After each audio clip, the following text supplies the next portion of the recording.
bonne raison d'aller voir un sexothérapeute. Bonjour à toutes et à tous, Bertrand Barèche, c'est toujours un plaisir de vous retrouver pour une vidéo sexo. On va parler du rôle du sexothérapeute. Pourquoi aller voir un sexothérapeute? Alors c'est une vidéo qui me tient particulièrement à cœur parce que j'écoutais un YouTuber qui indiquait la différence entre un sexologue, un sexothérapeute. Et j'ai déjà fait une vidéo sur le sujet, donc je vous inviterai à aller la voir. Et il disait que grosso modo, c'était du blabla en fait, et voilà, c'était pas vraiment, ça n'avait pas un impact. Alors, je suis pas tout à fait en accord, bien entendu, vous pouvez l'imaginer. Alors, c'est facile, entre guillemets. C'est simple d'accompagner des personnes qui sont en bonne santé, qui ont envie de s'épanouir dans leur sexualité et de leur donner des petits tuyaux, des petits conseils sur de la technique en fait pour s'améliorer. Donc voilà, comment faire un cunnilingus, comment faire une fellation, vous en trouvez énormément des choses et c'est nécessaire, des vidéos sur le sujet et c'est nécessaire. Maintenant ça c'est quand tout va bien.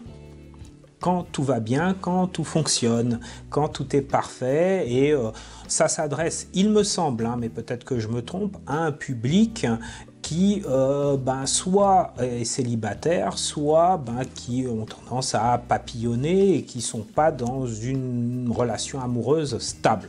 Je ne fais pas de généralité, c'est un point de vue. Maintenant, lorsque vous êtes avec votre compagnon ou votre compagne depuis 10 ans, 15 ans, que vous avez 2, 3 enfants, que votre sexualité a atteint une certaine maturité et que vous avez envie de changer les choses et qu'il y a un problème, qu'il y a des difficultés, que vous vous posez des questions, parce que les choses ont changé, votre corps a changé, votre état d'esprit a changé, il se sont passé plein de choses dans votre vie, eh bien on n'arrive pas en vous disant, eh bien si vous faites une bonne fellation ou un beau cuni, ça va transformer votre vie. Non, il s'est passé plein de choses et vous n'avez pas forcément envie de ça. Alors c'est à ce moment-là qu'un sexothérapeute intervient. C'est lorsqu'il y a des petites difficultés, que tout n'est pas aussi fluide qu'au début de votre relation. Alors, je vais vous donner 10 points essentiels pour justement vous poser les bonnes questions avant d'aller voir un sexothérapeute. Mais juste avant, je vous invite à vous abonner à ma chaîne YouTube en cliquant sur s'abonner et en cliquant sur la petite cloche pour recevoir régulièrement de nouvelles vidéos. Alors, premier élément, je vous ai noté tout ça comme d'habitude. Vous répétez les mêmes situations et vous n'arrivez pas à vous en sortir seul. C'est-à-dire que vous avez eu des difficultés au niveau de votre sexualité, que vous soyez un homme ou une femme, et avec le partenaire actuel ou avec votre partenaire précédent, il y avait parfois des difficultés d'érection pour vous messieurs, des problèmes d'éjaculation. Vous n'arriviez pas à tenir dans le temps. Pour vous, mesdames, vous n'arriviez pas à tenir un orgasme. Ça a toujours été. C'est quelque chose qui est présent dans votre vie, quel que soit le partenaire. Voilà, c'est là. Et vous vivez avec ça et vous en avez marre de vivre avec ça. C'est peut-être le moment d'essayer de changer quelque chose. Deuxième élément qui peut vous permettre d'aller voir un sexo, c'est que vous souffrez physiquement.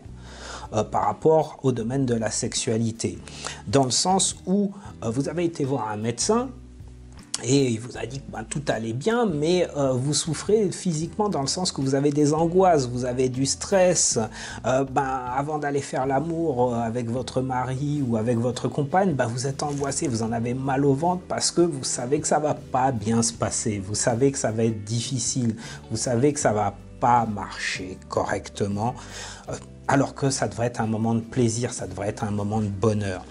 Eh bien, à ce moment-là, c'est peut-être le moment de faire le pas. Troisième point, vous n'expliquez pas ce qui se passe pour vous et la situation devient invivable. C'est un peu la suite, il y a un moment, vous en avez marre. Vous sentez que c'est plus possible. Peut-être que tout va bien dans votre vie par rapport aux autres domaines de vie. Vous avez peut-être une maison, des enfants, un boulot épanouissant, le chien, tout est ok, tout est... Mais sur le plan de la sexualité, dès qu'il s'agit de parler, d'aller sous la couette ou de se toucher, il se passe quelque chose. Et là, vous vous dites, waouh, j'ai envie d'aller voir ailleurs peut-être, mais je l'aime, j'ai des choses qui se passent. Vous l'aimez, il y a des sentiments, mais la sexualité, ça va pas. Peut-être que c'est le moment de faire le pas. Quatrième point, vous êtes déprimé. Et vous ne trouvez plus d'issue à votre situation. C'est un peu la même chose, concrètement. Voilà, on fait quoi? J'ose pas aller plus loin, on n'arrive pas à discuter. On n'arrive pas à discuter. Dès qu'on parle de sexualité, tu te braques, mais moi j'en ai besoin, mais moi j'en ai envie. Ça peut être côté féminin ou côté masculin. Et on ne peut pas discuter ensemble. On n'arrive pas à discuter de sexualité, on ne s'entend pas. Avant, tu as complètement changé. Avant, on aimait ça, on faisait l'amour quasiment tous les jours. Depuis qu'on a les enfants ou depuis que tu as changé de boulot, eh bien, c'est plus du tout ça.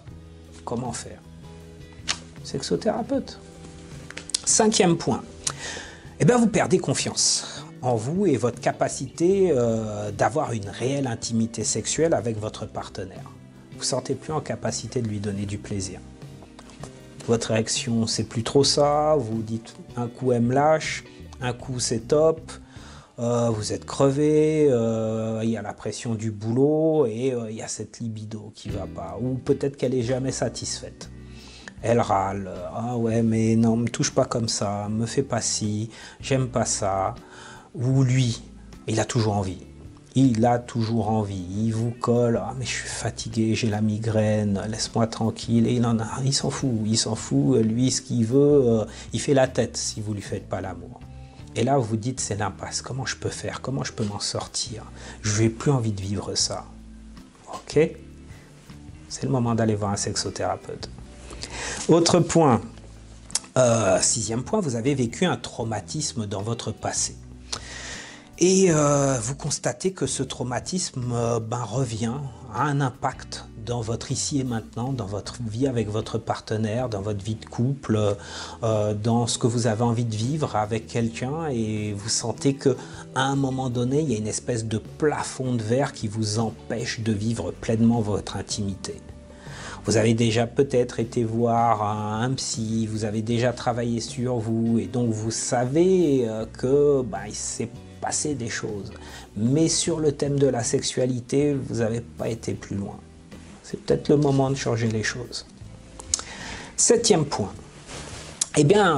Ça se passe pas très bien dans le couple, au niveau de votre sexualité, ou peut-être que vous êtes séparés, vous êtes divorcés, et puis vous essayez de trouver un compagnon ou une compagne, et puis la sexo, vous hésitez un peu, vous êtes un peu fermé, ça fait peut-être 20 ans que vous êtes avec la même personne, ça s'est mal passé, la séparation, et du coup vous dites mais comment je vais faire pour rencontrer un autre homme ou une autre femme? Vous êtes imprégné de son corps, imprégné de sa manière de faire, et puis vous vous dites je suis incapable de me remettre sur le marché, quoi. Ça me fait flipper, quoi. Excusez-moi l'expression, ça fait peur, quoi. C'est peut-être le moment d'en parler. Et bien souvent, vous n'avez pas d'espace de parole pour ça. Donc, parce que c'est pas simple d'en parler.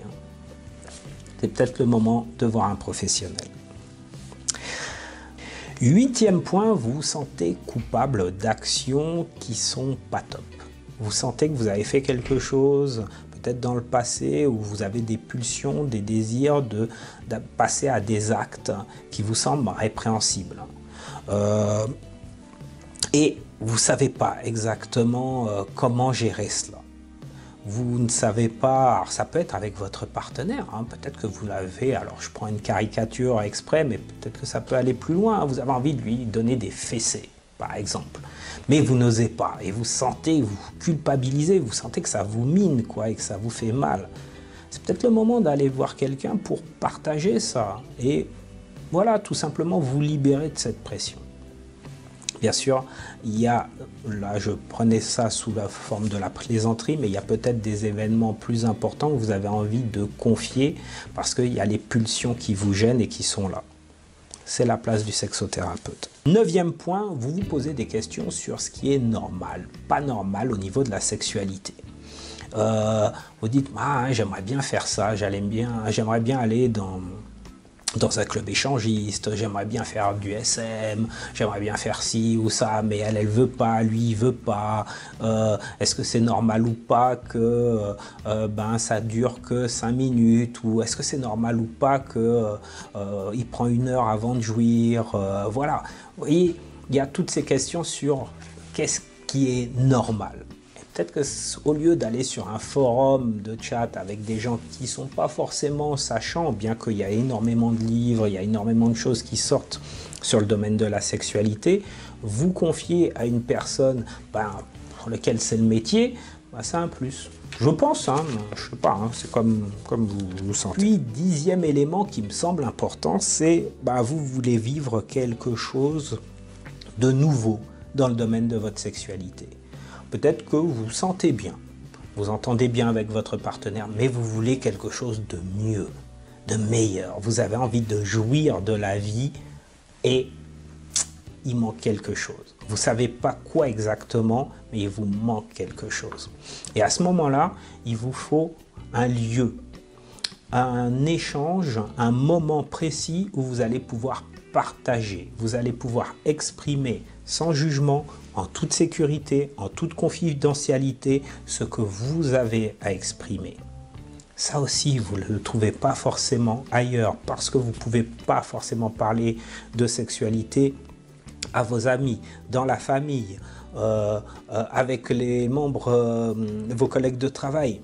Donc, où vous allez en parler? Eh bien, le sexothérapeute est là pour vous accompagner.